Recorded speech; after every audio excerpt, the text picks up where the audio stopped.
செய்து அமர்ந்திருக்கின்ற கா.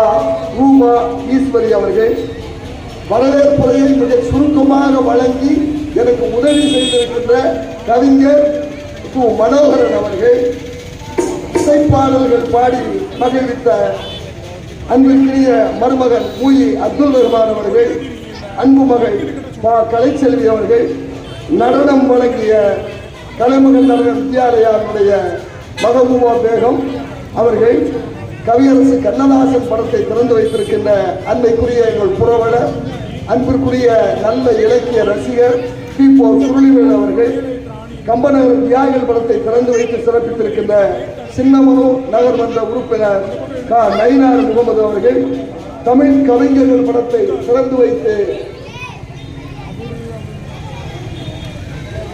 சிறப்பு செய்திருக்கின்ற வசந்தம் ஆர்டிகல்ஸ் உரிமையாளர் சையது சுல்தான் இம்ரான் அவர்கள், இங்கே வாதிட வந்திருக்கின்ற அறிஞர் பெருமக்கள், அண்ணன் அருமைக்குரிய சேதுமாதவன் அவர்கள், சிவகாசியிலிருந்து வந்திருக்கின்ற காளியப்பன் அவர்கள்,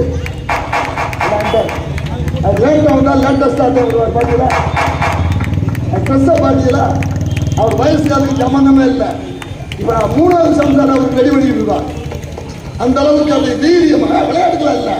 அவ்வளவு இன்னமும் தமிழ்நாடு முழுவதும் பட்டிமன்றம் போய் அப்படி ஒரு தூள் கிளம்பி கொண்டிருக்கின்ற நகைச்சுவை நாயகர் காளியப்பன் அவர்கள். இந்த பக்கத்தில் வாதிட வந்திருக்கின்ற கவி சக்கரவர்த்தி அசோக் ராஜ் அவர்கள் மதுரை, அவரோடு எதிர்வாதிட வந்திருக்கின்ற கோடி கல்லூரி பேராசிரியர் அங்கைய கண்ணி, நன்றி உரை வழங்க இருக்கின்ற என்னுடைய அன்பு தம்பி அன்பு இளவல் ஆரோக்கியராஜ் அவர்கள். உங்கள் அனைவருக்கும் என்னுடைய முதற்கல் நன்றியும் வணக்கமும். அது என்னன்னே தெரியல. நீங்க பேசிங்கன்னா பட்டிமன்றம் நடத்த முடியாது.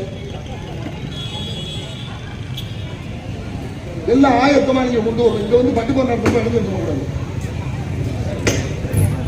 ஒவ்வொரு நிகழ்ச்சியும் ஒரு பிரசவம் போலவே எங்களுக்கு அமைஞ்சு போகுது. என்ன சிக்கல்னா, நான் தான் அவஸ்தை நடுவராக வந்துக்கிட்டு என்ன பேசுறது உட்கார வர முடிவு பண்ண முடியாது.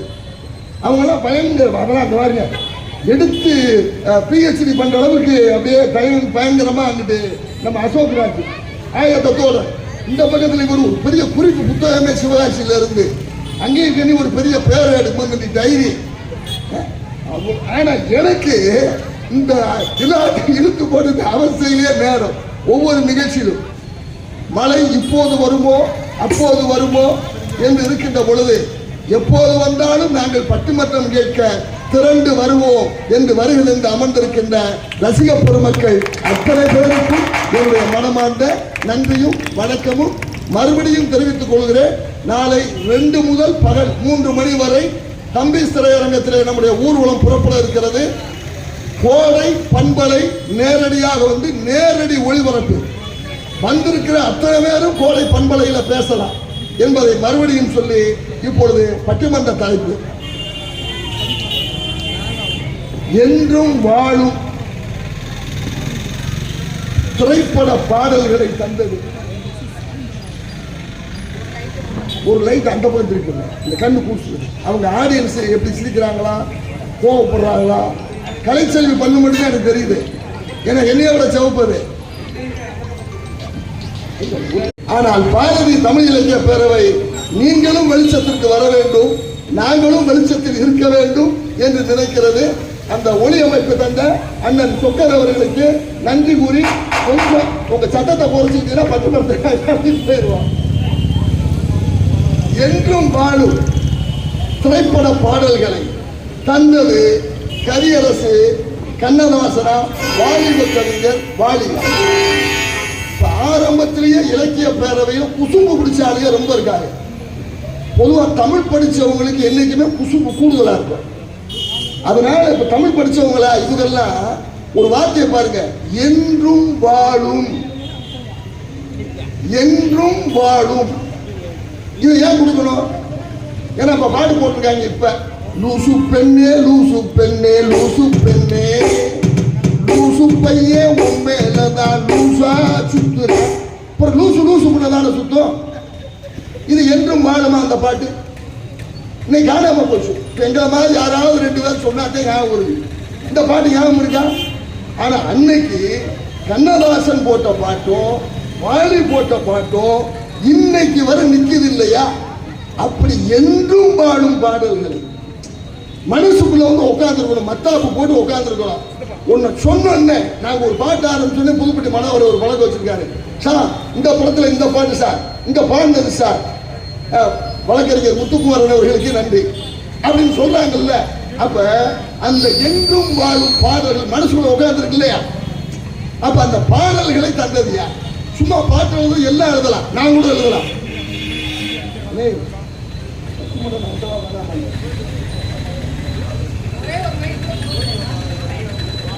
என்னையே 3 தடவை பாட்டு எழுத கூப்பிட்டாங்க. குமரனுக்குலாம் தெரியும்.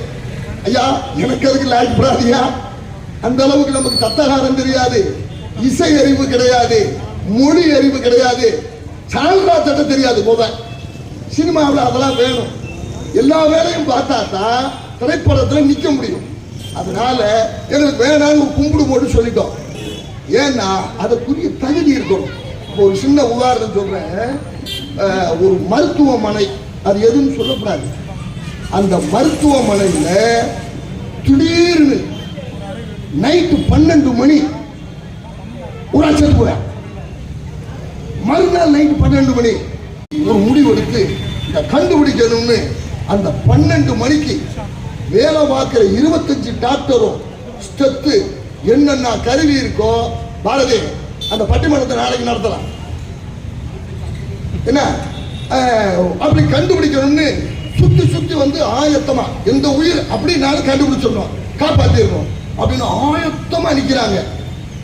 ஆயத்தம்னா தெரியும்ல, ரெடியா தமிழ்லயே சொல்றேன். ஆயத்தம்ங்கிறது தமிழ் சொல், தயாருங்கிறது கூட வடமொழி சொல் தான். அப்படி ஆயத்தமா இருக்காங்க. அப்ப திடீர்னு பாத்தீங்கன்னா 12 மணிக்கு ஒரு உயிர் போயிடுச்சு. என்னடா எப்படி செத்தா, ஏது செத்தா ஒண்ணு தெரியலன்னு பார்த்தா என்ன நடந்திருக்கு தெரியுங்களா? அந்தமா வெத்தலைய போட்டோமா வந்து என்ன செஞ்சிருக்குன்னா, அந்த ஆக்சிஜன் போதுல நோயாளிகளுக்கு ஏதாவது ஒரு பெட்டில் அந்த இதை புடிங்கி விட்டுட்டு அதுல இந்த செல்போன் சார்ஜர் அங்க சொறி விட்டுருது. அரை மணி நேரம் எல்லாத்தையும் கூட்டிட்டு திருப்பி வந்து சார்ஜ் எடுத்துட்டு திருப்பி போயிருக்கு. அந்த ஆக்சிஜன் போகாம ஒரு செத்துட்டான். இதே மாதிரி தான் இப்ப திரைப்படத்துல பாட்டு எழுதுறோங்கிற பேர்ல கொள்றவன் பூரா நிறைய வந்துட்டான். அவங்களா கவி பேரரசுங்கிறாங்க, கவி சிற்றரசுங்கிறாங்க, கவிதைக்கு சக்கரவர்த்திங்கிறாங்க, அவங்களா பட்டம் போட்டுக்கிறாங்க. ஒண்ணு பட்டிமன்றத்திலையும் அதே மாதிரி நாங்க சொல்லக்கூடாது.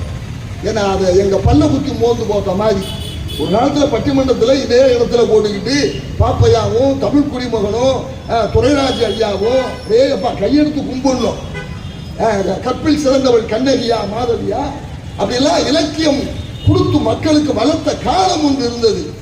இன்னைக்கு அந்த வாயில சொல்லவே முடியாது. மேடையிலே ஒரு டான்ஸ் ஆடுறேன், யார் பட்டிமன்ற பேச்சாளர் என்னன்னா அதான் அதுக்குள்ள போனா சிக்கல் வந்துடும். அப்படி எல்லாம் பட்டிமன்றமும் போயிருச்சு, தலைப்புகளும் போயிருச்சு. அதை மாற்றணும்னா இப்படி ஆளு இருக்கக்கூடாது அப்படின்னு சொல்லி அங்க ஒரு பட்டிமன்றம் நடந்த மாதிரி இருக்கு. ஒரு நல்ல தலைப்பை இன்றைக்கு தந்திருக்கிறார்கள். இப்ப ஒரு உதாரணம் சொன்ன பாருங்க, கண்ணதாசன் தான் ஒரு பாட்டு சொன்னான். அது நிறைய பெரிய பாட்டுல சுருக்கமா சொல்றேன். உயிரோட இருக்கிறப்ப இந்த உலகம் யாரையும் மதிப்பது இல்லை. பாரதி செத்த பொழுது 13 பேர் போனதா வைரமுத்து பதிவு பண்ணுவார். செத்த பிறகு அடேப்பா பாரதி மாதிரி பேச்சால யாரு இல்லப்பா, ஓடி ஓடி உழைப்பார்ப்பா, எப்ப செத்து பாரதியில ஓட போற சொல்லுவேன். உயிரோட இருக்கிறப்ப ஆமாம் தெரியாதா நாங்க அச்சாட்டு வச்சிருக்கேன்லப்பா.